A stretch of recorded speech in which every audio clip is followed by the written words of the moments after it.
Hello दोस्तों, नमस्कार। MCC classes में आपका स्वागत है। जैसा कि आप जानते हैं दोस्तों, अगर आप पुलिस की तैयारी कर रहे हैं, ठीक है, तो उसके लिए जंग चल रही है आजकल। ठीक है, जंग मतलब क्या है कि अपने को अपना हक मांगना पड़ेगा। तो उसके लिए आपको क्या करना पड़ेगा दोस्तों, एक आप ट्विटर कीजिए, फेसबुक पे कीजिए, क्या करना है, हैशटैग एमपी पुलिस भर्ती 2। ठीक है, ये आपका बिल्कुल अच्छे से चलना चाहिए। चलना क्या चाहिए, कोई भी बात हो किसी से भी तो हैशटैग एमपी पुलिस भर्ती 2 पहले ये कहो, उसके बाद फिर जो भी है वो देखेंगे। ठीक है, तो प्लीज इसको थोड़ा सपोर्ट कीजिए, बहुत अच्छी मुहिम है, क्योंकि तभी जाके अपने को अपना हक मिलेगा दोस्तों। ठीक है, और वर्तमान में जिए और थोड़ा मोटिवेट होके जिए। ठीक है दोस्तों, आगे स्टार्ट करते हैं। अपना जो लेक्चर चल रहा था जेल प्रेरिका, ये सभी एमपी व्यापम की जितनी भी एग्जाम है, ठीक है, जितनी भी रहेगी उन सभी के लिए इंपॉर्टेंट है दोस्तों। ठीक है, तो ये पुराने पेपर में करवा रहा हूं, तो आइए स्टार्ट करते हैं। सबसे पहले मैं बात करूंगा दोस्तों कि आपका जो 15 क्वेश्चन डेली के चल रहे हैं एमपी व्यापम ओल्ड पेपर। ठीक, यहां पे मैं बता दूं, आपका ये तीसरा लेक्चर है सामान्य ज्ञान का। एक लेक्चर चल रहा है सामान्य विज्ञान का, यानी कि साइंस का, उसमें भी मैं पुराने पेपर करवा रहा हूं।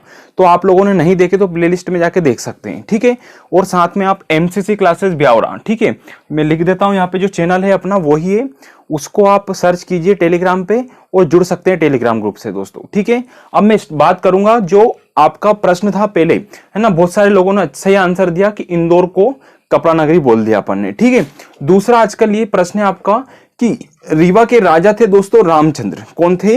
रीवा के राजा रामचंद्र थे। उनके पिता का नाम क्या था, आपको ये बताना है कमेंट में। ठीक है, रीवा के राजा रामचंद्र। ठीक, इनके दरबार में किसने काम किया था दोस्तों, मतलब इनके दरबार में कौन थे?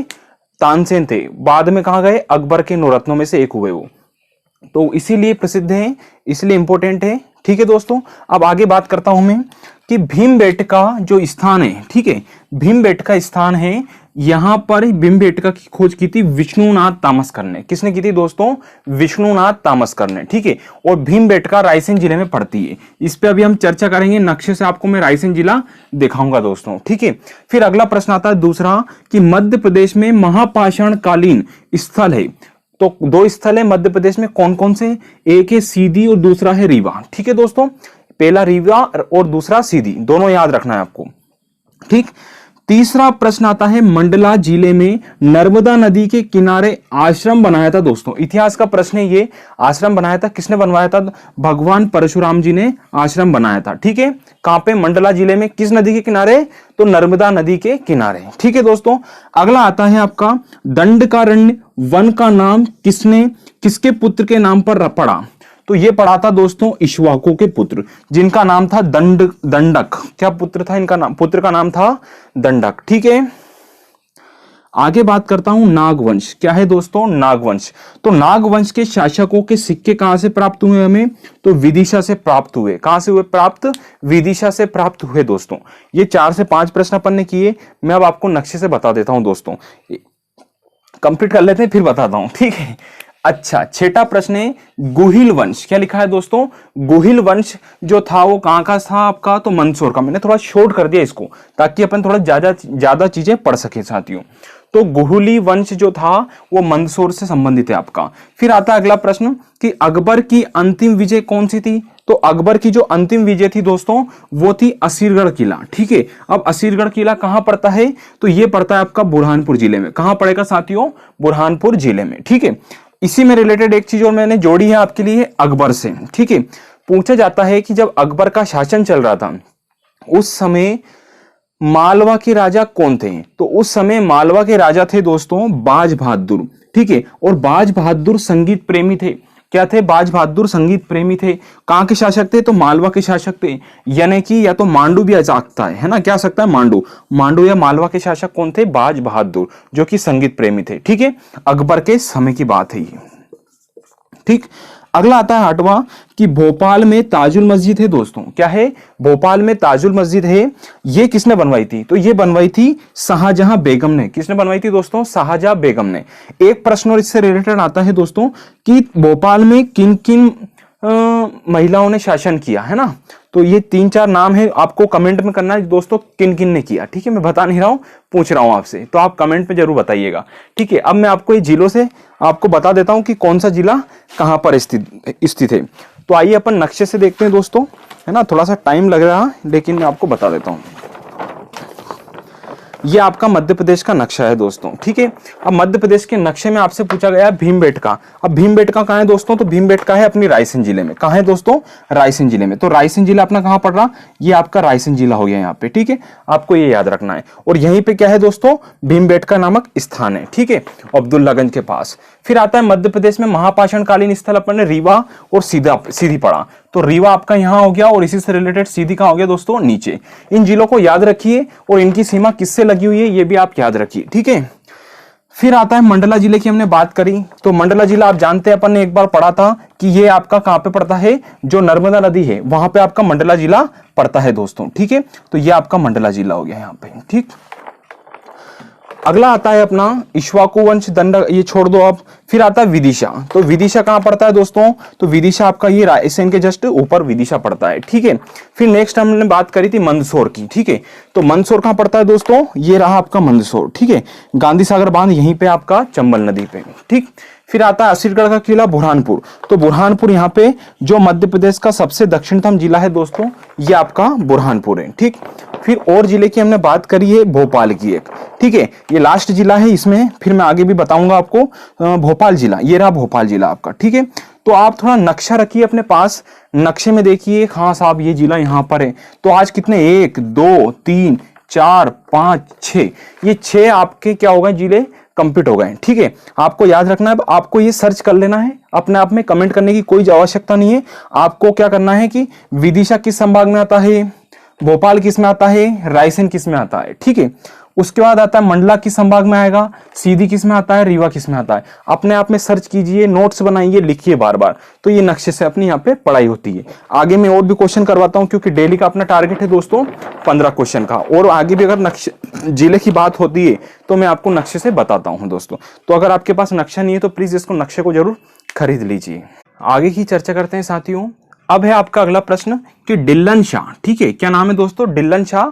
ये जमींदार थे दोस्तों, क्या थे, जमींदार थे। लेकिन इनके बारे में पूछा गया क्वेश्चन था कि डिल्लन शाह कहां से थे। तो डिल्लन शाह आपके नरसिंहपुर जिले से रिलेटेड है, और ये नरसिंहपुर जिले में जमींदार थे। और इन्होंने जो विद्रोह हुआ था, मतलब आपका जो स्वतंत्र संग्राम हुआ था, उस दौरान इन्होंने इसमें भाग लिया था, अंग्रेजों के खिलाफ लड़े थे, ठीक है। अगला प्रश्न आता है 10वां कि टूरिया जंगल सत्याग्रह कब हुआ था। तो टूरिया जंगल सत्याग्रह दोस्तों 1930 में हुआ था। और ये कहां से रिलेटेड है, तो ये है रिलेटेड आपका सिवनी जिले से। कहां से रिलेटेड है, सिवनी जिले से रिलेटेड है दोस्तों। अगला प्रश्न आता है 11वां कि घोड़ा डोंगरी, क्या है दोस्तों, घोड़ा डोंगरी जो सत्याग्रह हुआ था वो कब हुआ था, 1930 में हुआ था। और घोड़ा डोंगरी कहां से रिलेटेड है आपका, सत्याग्रह बैतूल जिले से, ठीक है। तो टूरिया जंगल सत्याग्रह आए तो सिवनी जिला लगाना है अपने को, और घोड़ा डोंगरी सत्याग्रह आ जाए तो बैतूल, और दोनों ही 1930 में हुए थे। अगला प्रश्न आता है पंजाब मेल हत्याकांड, ठीक है, कब हुआ था, तो ये भी 1930 में हुआ था। कहां हुआ था ये, तो खंडवा रेलवे स्टेशन। कहां पे हुआ था दोस्तों, खंडवा स्टेशन पे हुआ था ये, ठीक है। तो 2-3 प्रश्न ये हो गए। अगला प्रश्न आता है पहला झंडा, यानी कि मध्य प्रदेश में जो झंडा सत्याग्रह हुआ था वो कहां पे हुआ था, तो ये हुआ था जबलपुर जिले में। कहां हुआ था दोस्तों, जबलपुर जिले में हुआ था। नेक्स्ट प्रश्न आता है कि तात्या टोपे को फांसी दी गई थी, कहां दी गई दोस्तों, तो ये दी गई थी शिवपुरी में। और कब दी थी, ये 1859 में दी थी, ठीक है, 1859 में।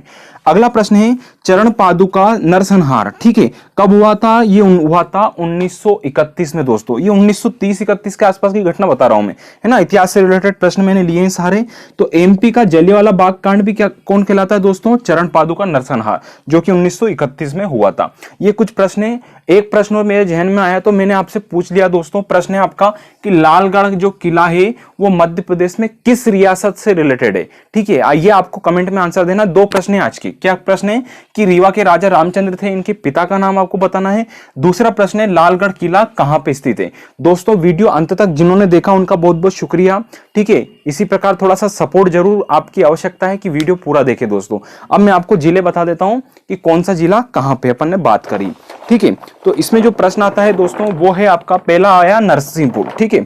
तो नरसिंहपुर जिला अपन बात करेंगे दोस्तों। तो नरसिंहपुर जिला कहां पड़ेगा आपका, जबलपुर संभाग में। तो जबलपुर में यानी पास में देख लेना, तो ये आपका यहाँ पे नरसिंहपुर जिला आ जाता है, ठीक। फिर हमने बात करी थी दोस्तों सिवनी, आपको दिख रहा होगा यहाँ पे। तो सिवनी जिला जस्ट पास में इसी के यहाँ पे नीचे है, तो ये सिवनी जिला यहाँ पे, ठीक है। एक और जिले की हमने बात की थी जो है आपका बैतूल जिला। तो बैतूल जिला जस्ट यहाँ पे आ जाता है, जो नर्मदापुरम संभाग में आता है बैतूल जिला। ठीक है दोस्तों, एक जिला ये हो गया। फिर हमने बात करी खंडवा स्टेशन, तो खंडवा स्टेशन देख लो दोस्तों। अब आपको थोड़ा सा डाउट रहता है पूर्वी निमाड़ और पश्चिमी निमाड़, तो मैं वो भी आपको बता देता हूं। ये यहाँ पे आपका खंडवा है और जस्ट इससे रिलेटेड आपका क्या हो गया दोस्तों, खरगोन। यानी कि ये हो गया आपका पूर्वी। चार दिशा होती है दोस्तों, कितनी दिशा होती है, चार। मैं आपको यहाँ पे समझा देता हूँ थोड़ा सा, ठीक है। तो ये पूर्वी साइड होती है आपकी और ये होती है आपकी पश्चिमी साइड, ठीक है। अब पश्चिम में लिखूंगा तो इस प्रकार से आपका पश्चिम लिखाएगा, पूर्व इस प्रकार से लिखाएगा। अब क्वेश्चन आता है कि पूर्वी निमाड़ किसे बोला जाता है, ये प्रश्न आपके एग्जाम में आता है। तो पूर्वी निमाड़ आपको लगाना है खंडवा जिले में। किस में आता है साथियों, खंडवा में, ठीक है। खंडवा को पूर्वी निमाड़ बोलते हैं और पश्चिमी निमाड़ किसको बोलते हैं, खरगोन को। अब देखिए बड़ा अक्षर पश्चिम है और छोटा अक्षर क्या है, पूर्वी। तो देखो खंडवा आपका छोटा है और खरगोन आपका बड़ा है। तो बड़ा है जो बड़ी साइड आ जाता है, छोटा है जो छोटी साइड आ जाता है ना। हमेशा अपन मानते हैं ऊपर उत्तर होता है, यहाँ पे देखो ये लिखा भी है, ठीक है। आपको मैं दिखा दूं दोस्तों, है ना। ये चार दिशाएं, ये पूरब है, ये पश्चिम, उत्तर, दक्षिण। यहाँ पे नक्शे में हर नक्शे इसी प्रकार से रहता है आपका। तो आपको ये याद रखना है, पूर्वी निमाड़ खंडवा को बोलते हैं, पश्चिमी निमाड़ खरगोन को बोलते हैं, ठीक है। उसका जबलपुर शिवपुरी अपने को देखना है, ठीक है। जबलपुर कहाँ है दोस्तों, तो अपन ने बात कर ली जबलपुर यहाँ पे। और शिवपुरी कहाँ पे, ये शिवपुरी आ गया आपका, ठीक है। और ये आपका यहाँ पे आ गया छतरपुर जिला, ठीक है। ये अपन ने जिलों की बात करी। इस प्रकार नक्शे में देखिए, थोड़ा तब याद होगा और थोड़ा कुछ आपका कॉमन सेंस भी काम करेगा इसमें, क्योंकि कभी आ जाता है कि कौन सा जिला किस जिले से टच है, ठीक है। इस प्रकार के पुराने प्रश्न भी व्यापम में पूछे गए थे, जो मैं आपको करवा दूंगा साथियों। वीडियो अच्छा लगा तो प्लीज लाइक एंड शेयर जरूर कीजिएगा। धन्यवाद।